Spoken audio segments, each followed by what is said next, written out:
Sound. Propagation of sound. Propagation of sound. Propagation is a fancy science word for moving ahead. We have seen that vibrating objects make sound happen. Something vibrates and we hear a sound. The thing that vibrates is the source of sound. Whoever hears the sound is the receiver. Something takes the vibrations from the source to the receiver. That is the medium. Sound moves ahead as a wave. How this wave works is quite interesting. Let's have a ball which can be the sound. Let's have many people which form the particles of the medium. Let's consider that the source, origin of sound is at the left of the screen. And let's have the destination of sound to the right of the screen. Alright, now be prepared to understand something very difficult. So let's see how sound travels from the source to the destination.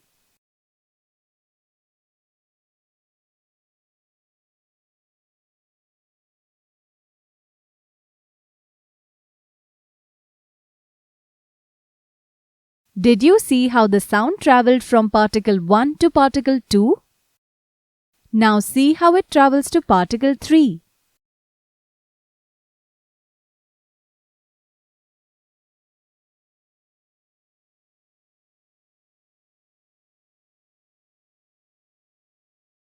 The ball is now at position 3.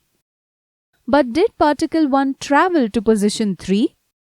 No, it moved to position 2 and then went back. After that, particle 2 travelled up to particle 3 and went back to its place. So, each particle travels up to the next, and that is how the sound travels from the source to the destination. It's kind of like a game that you must have played, Pass the Parcel. So the ball is the sound and the people are the particles of the medium. You have seen how the particles vibrate, move to and fro, and how the sound moves ahead through the medium. Did you understand it? If you did, then you are awesome. Most people find it really hard to understand this. If you did, you have also understood the concept of a sound wave.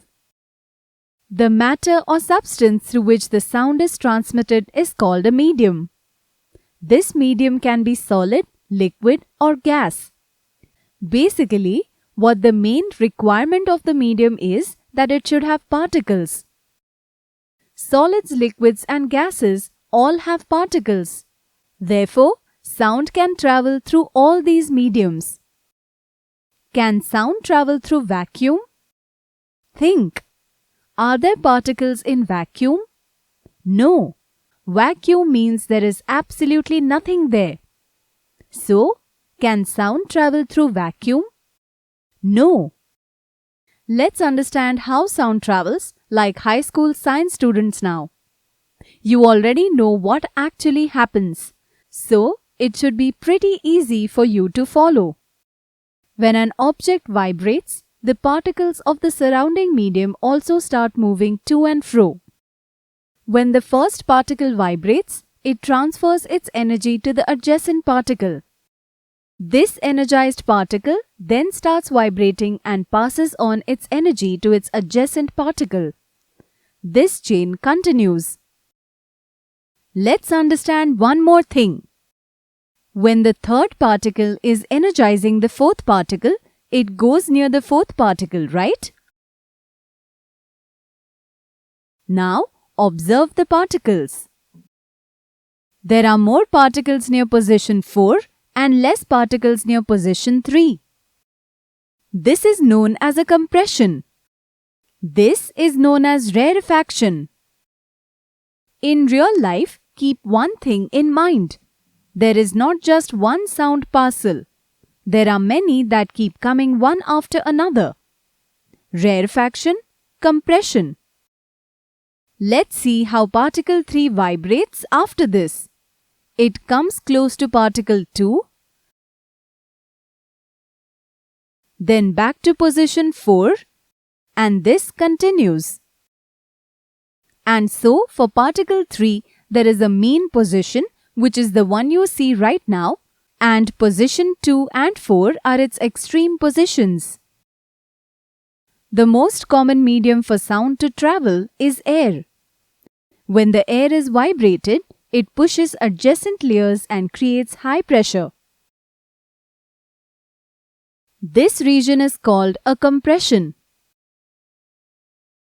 When the vibrating object moves backwards, it creates a region of low pressure. This is called rarefaction. As the object moves backward and forward rapidly, a series of compressions and rarefactions are created in the air. Such series of compressions and rarefactions create a sound wave which propagates through the medium. More the density, more the particles, so more will be the vibrations. Less the density, less the particles, so vibrations will be less.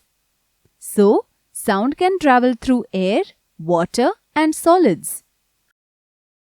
Can it travel through vacuum? No, because vacuum doesn't have any particles in it.